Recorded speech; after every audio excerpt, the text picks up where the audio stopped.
Hello everyone, जय Shri Mahakal. Last video में हम लोगों ने देखा था ट्रस्ट के बारे में, थोड़ा सा थ्योरेटिकल पार्ट। ठीक है, अभी हम लोग देखने वाले हैं ट्रस्ट के मेंबर्स में फोर्सेस निकालने का एक न्यूमेरिकल, जिसमें कि क्या करना है आपको, सारे मेंबर्स में फोर्सेस निकालने हैं। तो यहाँ पे पहली मेथड से हम लोग देखेंगे, यहाँ पे मेथड ऑफ जॉइंट्स पहला देखेंगे हम, मेथड ऑफ जॉइंट्स है।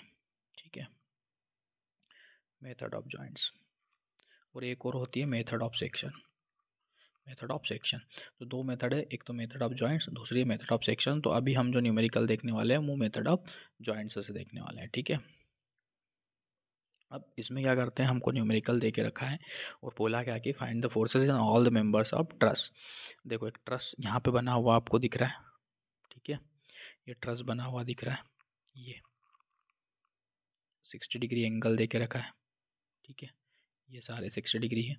यहाँ पे ऊपर से लोडिंग है 2 किलो न्यूटन की, 4 किलो न्यूटन की, और सपोर्ट देख रखे हैं। यहाँ पे एक बना हिंज सपोर्ट, और यहाँ पे बना है कौन सा, अपना रोलर सपोर्ट। ठीक है, तो यहाँ कितनी रिएक्शन आएगी, 1 2, यहाँ पे कितनी आएगी, 1।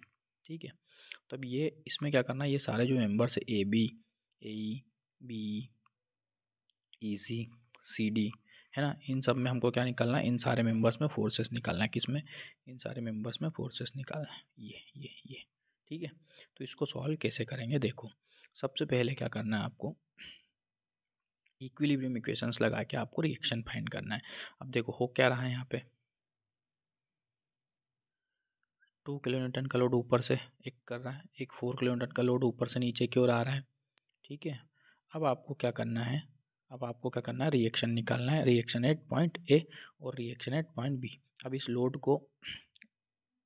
के अगेंस्ट रिएक्शन कहाँ से जनरेट हो रही है, ए और डी पे वर्टिकल रिएक्शन। तो आपको कुछ नहीं करना है, बस summation of vertical forces equal to 0, summation of vertical forces equal to 0 करना है। ठीक है, समेशन ऑफ वर्टिकल फोर्सेज क्या कर दोगे, 0 कर दोगे। देखो यहाँ पे ये, तो देखो ऊपर से लगने, नीचे से लगने वाले रिएक्शंस आर ए और आर डी, आर ए और आर डी। ठीक है, और ऊपर से जो लोड एक कर रहे हैं 2 किलो न्यूटन और एक 4 किलो न्यूटन। ठीक है, तो कितना होगा, 6 किलो न्यूटन। ये इक्वेशन हमारी 1 बन गई। ठीक है, summation of vertical forces equal to 0 करके हमने एक इक्वेशन बना ली, R A plus R D equal to 6 kilo newton. ठीक, यहाँ तक क्लियर होना चाहिए। उसके बाद में क्या करोगे, उसके बाद में देखो summation of bending moment equal to 0, summation of bending moment equal to 0।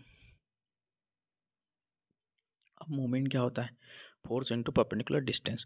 तो हमने यहाँ पे देखो डी पे ले रखा है, क्या ले रखा है, डी पे ले रखा है, बेंडिंग मोमेंट 0। ठीक है, अब क्या करना है, आपको इक्वेशन लिखनी है। एक तो यहाँ पे आर ए कर रहा है, देखो आर ए परपेंडिकुलर डिस्टेंस देखो ए से बी की, ए से डी की कितनी है, 6 मीटर। तो आर ए इंटू 6 मीटर मैंने यहाँ पे पुटअप किया। अच्छा ऐसा क्यों किया, क्योंकि यहाँ पे जो मूवमेंट जनरेट हो रहा है वो कैसा हो रहा है, क्लॉकवाइज हो रहा है। कैसा हो रहा है, क्लॉकवाइज, तो इसको पॉजिटिव ले लिया। ठीक है, दूसरा देखो, दूसरा क्या है, दूसरा है 2 इंटू 1.5 प्लस 3, मतलब 2 ये वाला लोड, ये वाला लोड, और ये देखो एंटी क्लॉकवाइज यहाँ पे बन रहा है, और ये वाली टोटल डिस्टेंस। तो ये देखो 3 मीटर है और ये कितना 1.5 मीटर। ये तो समझ में आ गया होगा 3 मीटर और 1.5 मीटर कैसे आया, क्योंकि देखो होता क्या है, ये 60 है, ये 60 है, ये 60 है, तो इक्विलैटरल ट्रायंगल बन गया। अब ये 3 है तो ये कितना बचा, आधा 1.5, ये भी 1.5, तो ये 3 प्लस ये वाला 1.5, तो ये कितना हो गया 4.5। तो इसलिए ये 1.5 प्लस 3 लिखा हुआ है, multiplied by 2, force into perpendicular distance, ये वाली। समझ गए बात को। तीसरा देखो, तीसरा क्या है अपना, तीसरा अपना है -4 इंटू 1.5। देखो -4, ये वाला 4 माइनस क्यों ले रहा हूँ, क्योंकि ये भी क्या करेगा, ये भी क्या करेगा, एंटी क्लॉकवाइज मूवमेंट जनरेट करेगा। देखो ये 4, ठीक है, और परपेंडिकुलर डिस्टेंस कितनी लग रही है यहाँ पे 1.5, तो ये देखो एंटी क्लॉकवाइज मूवमेंट जनरेट कर रहा है। अब आप बोलोगे सर ये 3 तो हो गए, आपने आर डी क्यों नहीं लिया। देखो आर डी इसलिए नहीं लिया कि आर डी रिएक्शन यहीं से डी से पास हो रही है, तो परपेंडिकुलर डिस्टेंस कितनी बची, 0, तो आर डी इंटू 0 तो 0 हो जाएगा। ठीक है, तो उसको काउंट करने की ज़रूरत नहीं है। अब देखो आर ए निकल के आ जाएगा, कितना आ गया 2.5, इसको सॉल्व करेंगे तो आर ए कितना आएगा 2.5। देखो ये एंटी क्लॉकवाइज था इसलिए इसको माइनस, ये एंटी क्लॉकवाइज था माइनस, तो इसको प्लस लिया हमने क्लॉकवाइज को। ठीक है, डायरेक्शन के अकॉर्डिंग प्लस माइनस का ध्यान रखना है। क्लियर है। अब देखो यहाँ से क्या निकल के आ गया, आर ए निकल के आ गया। इस आर ए की वैल्यू को पुटअप करो यहाँ पे इक्वेशन 1 में, तो आपके पास क्या आ जाएगा, आपके पास आ जाएगा आर डी, क्या आ जाएगा, आर डी आ जाएगा। ठीक है, क्लियर है यहाँ तक? तो ऐसे हम लोग क्या करेंगे, इक्विलिब्रियम इक्वेशन लगा के हम लोग निकालेंगे, रिएक्शन निकालेंगे। कौन सी? R A plus R D, जो भी सपोर्ट्स पे रिएक्शन आ रही है वो रिएक्शन काउंट करेंगे। ठीक, चलो आगे बढ़ते हैं थोड़ा सा।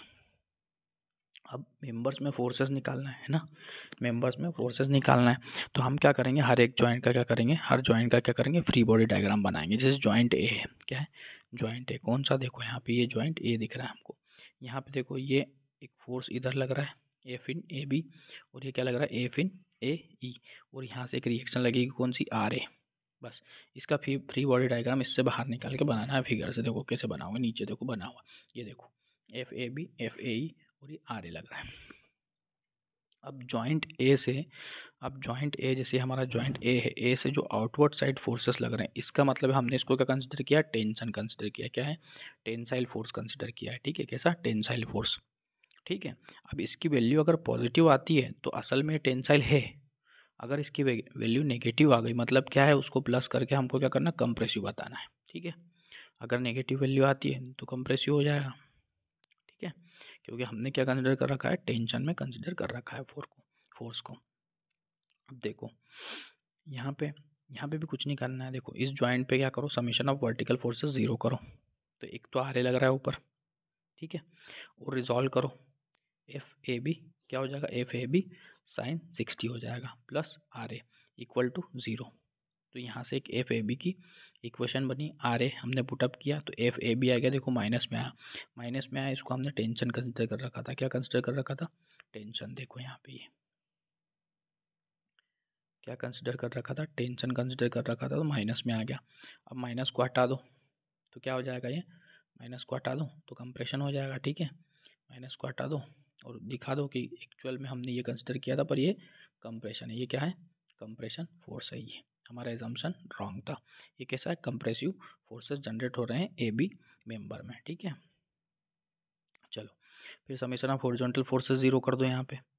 तो यहाँ पे क्या होगा, देखो F A E, F A E, F A E plus ये एफ ए बी का कॉस वाला कंपोनेंट, एफ ए बी का कॉस कंपोनेंट। ठीक है, तो ये दोनों मिलके यहाँ पे एफ ए ई की वैल्यू आ जाएगी। अब देखो आपको यहाँ पे आपने क्या किया है, माइनस की जो वैल्यू आई थी एफ ए बी की, वही हमको यहाँ पुटअप करना है एफ ए बी की, क्योंकि एफ ए बी को हमने क्या टेंशन फोर्स, टेंसाइल नेचर का कंसिडर किया है, तो वही वाली वैल्यू यहाँ पे हम लोग पुट करेंगे। ठीक है, हमको यहाँ पे ये प्लस में वैल्यू पुटअप नहीं करना है। अगर प्लस में पुटअप करना है तो आपको फिगर में यहाँ इसकी डायरेक्शन चेंज करना पड़ेगी। ठीक है, चलो अब यही वाली वैल्यू पुटअप कर दी, -2.886 cos 60, तो एफ ए ई की वैल्यू निकल के आ गई। देखो फोर्स इन मेंबर ए निकल के आ गया। क्लियर है, इसमें कोई डाउट नहीं होना चाहिए। अब एक कंडीशन और है इसमें, जॉइंट ऐसा चूज़ करना है पहले जहाँ पे केवल क्या हो, दो ही अननोन फोर्सेस हो। क्यों ऐसा क्यों करना है, क्योंकि जॉइंट पे हमने क्या बोला, एजम्पशन क्या लिया है कि जॉइंट पे मोमेंट 0 कंसिडर करेंगे हम लोग। कब, जब हम कैलकुलेशन करेंगे, मेंबर फोर्सेस निकालने जाएंगे, तो यहाँ पे एनालिसिस के लिए हम क्या करते हैं, जॉइंट पे मोमेंट इक्वल टू 0। ठीक है, तो यहाँ पे दो ही इक्विलिब्रियम इक्वेशन बन पाएगी। कौन सी, summation of vertical 0, summation of horizontal 0। तो केवल दो अननोन होंगे और दो इक्विलिब्रियम इक्वेशन है तो सॉल्व हो जाएगा। अगर तीन अननोन आपने चूज़ कर लिए, तीन अननोन वाला जॉइंट चूज़ कर लिया, तो आप लोग न्यूमेरिकल को सॉल्व नहीं कर पाएंगे, उस जॉइंट को सॉल्व नहीं कर पाएंगे। तो आप हमेशा ध्यान रखें कि ऐसा जॉइंट चूज़ करें जिसमें केवल दो अननोन फोर्सेस हों। ठीक, आगे बढ़ते हैं। अब हमने लिया जॉइंट डी, जॉइंट डी कौन सा है, ये वाला, नेक्स्ट सपोर्ट का, यहाँ से एफ सी डी, यहाँ पे कौन सा लग रहा है, एफ डी। ये 60 डिग्री एंगल है और यहाँ से लगेगा आर डी। इसको भी सेम टू सेम वैसे ही रिजॉल्व करना है। देखो जॉइंट डी लिया, वर्टिकल फोर्सेस 0 किया, R D plus F D C, R D plus F D C, F D C कौन सा, एफ डी सी का साइन कंपोनेंट इक्वल टू 0 हो जाएगा। ठीक है, दोनों एक ही डायरेक्शन में लगेंगे तो एफ डी सी की वैल्यू आ गई माइनस में ही, मतलब ये कंप्रेसिव, माइनस में मतलब ये कैसा है, कंप्रेसिव नेचर का है। ठीक है, चलो नेक्स्ट क्या बनेगी, एफ डी, देखो F D plus F D C sine, और sorry F D C cos, ये कॉस कंपोनेंट आ जाएगा। ठीक है, एफ डी सी कॉस 60, इनको इक्वल टू 0 हो जाएगा। तो यहाँ पे हमको क्या निकल के आ जाएगा, एफ डी की वैल्यू यहाँ पे आ गई। वापस से बता रहा हूँ, एफ डी सी की वैल्यू जो हमने कैलकुलेट की है एज पर और अजम्पशन, वही पुट करना है नीचे जब हम लोग एफ डी की वैल्यू पुटअप निकालने वाले हैं। ठीक है, एफ डी कैसा आ गया, टेंशन हो गया। ठीक है, चलो जॉइंट टी उठाए, अब ज्वाइंट ई पे क्या है,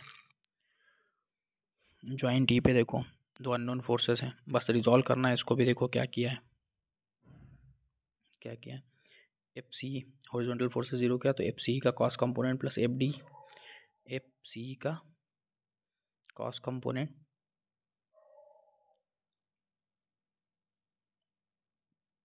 एफ सी का cos component plus F D, ठीक है, इक्वल टू क्या कर दिया, एफ ई बी का cos component plus F A E, ठीक है। ये वाली वैल्यू पुटअप की यहाँ पे, तो यहाँ से एक इक्वेशन निकल के आई, ठीक है, यहाँ से एक इक्वेशन निकल के आई ये वाली, ये देखो। अब क्या करना है, दूसरा समीशन ऑफ वर्टिकल फोर्सेस 0 करो, समीशन ऑफ वर्टिकल फोर्सेस 0 करो, तो दोनों फोर्सेस जो लग रहे हैं एफ ई बी और एफ सी ई, इनके साइन कंपोनेंट प्लस करके इक्वल टू 0, तो एफ ई बी और सी में एक रिलेशन आया, एफ ई बी और सी में एक रिलेशन आया, इसको पुटअप करो कहाँ, इक्वेशन 1 में, और ये इक्वेशन 1 यहाँ पे नीचे कुछ ऐसी दिखेगी हमको, ठीक है। वैल्यूज़ पुटअप करके तो यहाँ एक अननोन रह जाएगा एफ ई बी की वैल्यू यहाँ से फाइंड आउट किया हमने, प्लस में आगे टेंशन फोर्स है मतलब 0.577 किलो न्यूटन। अब क्या करोगे, ऐसे ही एफ सी ई निकल जाएगा। अब ये कैसा आया, पर कंप्रेसिव नेचर का आया, तो ये हमने एक और जॉइंट सॉल्व कर लिया, कौन सा, जॉइंट ई, इसके सारे फोर्सेस निकल गए। चलो वैसे ही अब आ जाओ, कौन सा जॉइंट है, नेक्स्ट जॉइंट है हमारा बी, जॉइंट बी है, देखो ये वाला कौन सा जॉइंट है, जॉइंट बी है। जॉइंट बी पे रिजॉल्व करो फोर्सेस को। अब ये 60 था हमारा एंगल, ये एंगल कितना था, 60 था, ये एंगल कितना था, 60। इक्विलेटर ट्रायंगल है, यहाँ से परपेंडिकुलर डाल दो ऐसा नीचे की साइड, ये वाला परपेंडिकुलर, तो ये 30 हो जाएगा, ठीक है। कितना हो जाएगा, 30। कुछ नहीं करना है, बस रिजॉल्व कर दो। एफ बी साइन 30, ये एफ बी का कंपोनेंट है, F B sine 30, F A B sine 30, ठीक है, एफ ए बी साइन 30, और क्या हो जाएगा, एफ बी सी के साथ ऐड कर दो। और ये क्या करो, देखो एफ बी साइन 30 किधर लग रहा है, इस साइड, एफ बी सी किधर लग रहा है, इसी साइड, तो दोनों प्लस। अब एफ ए बी इस साइड लग रहा है, एफ ए बी साइन 30, तो माइनस कर दिया उसको, इसलिए यहाँ से इक्वेशन बन के आ गई, वैल्यूज पुटअप की, एफ बी सी की वैल्यू निकल के आ गई। देखो सारी एफ बी कैसी आई थी, माइनस में 1.732, ठीक है। यहाँ पे माइनस लिखना भूल गए हैं, ठीक है, जल्दी में माइनस लगाना, -1.732 टेंशन में, ठीक है। तो ये क्या हो जाएगी, एक्चुअल में कंप्रेशन में जो कि नेगेटिव वैल्यू आई है, हमने इसको कंसिडर किया था टेंसाइल, बट नेगेटिव आई, तो हम लोग इंटरप्रेट करेंगे कि एक्चुअल में ये कंप्रेसिव फोर्स आ रहा है एफबीसी में, ठीक है। चलो नीचे एक टेबल बनाएंगे जिसमें लिखेंगे सारे मेंबर्स, दूसरा लिखेंगे मैग्नीट्यूड ऑफ फोर्स कितना निकल गया किलो न्यूटन में, और नेचर फोर्स का कैसा है, ठीक है। यूनिट्स आप ध्यान रखेंगे, जो भी क्वेश्चन में देख रखे न्यूटन किलो न्यूटन, ठीक है। नेचर कैसा है, तो ए बी में फोर्स आ रहा था 2.887 कंप्रेसिव फोर्स, तो ऐसे सारे फोर्सेस सारे मेंबर्स के यहाँ पे आपको पुटअप करना है टेबल में, और उसके आगे उसका नेचर मेंशन करना है कि कंप्रेसिव था या टेंशन था। इस प्रकार से हमारा क्वेश्चन क्या कंप्लीट हो गया है, ठीक है। इजी था बिल्कुल, केवल रिजॉल्व करना था फोर्सेस को, ये मेथड ऑफ जॉइंट्स। इसके और 1-2 न्यूमेरिकल करेंगे जिससे कि तुम्हारे कंसेप्ट वो ब्रश अप हो जाएंगे, ठीक है। 7 मार्क्स में क्वेश्चन आ सकता है एग्जाम में, ठीक है। Thanks for watching, like share and subscribe, comment भी करें थोड़ा सा, है ना, अच्छा लगे तो, ठीक है। बाय बाय, मिलते हैं नेक्स्ट वीडियो में।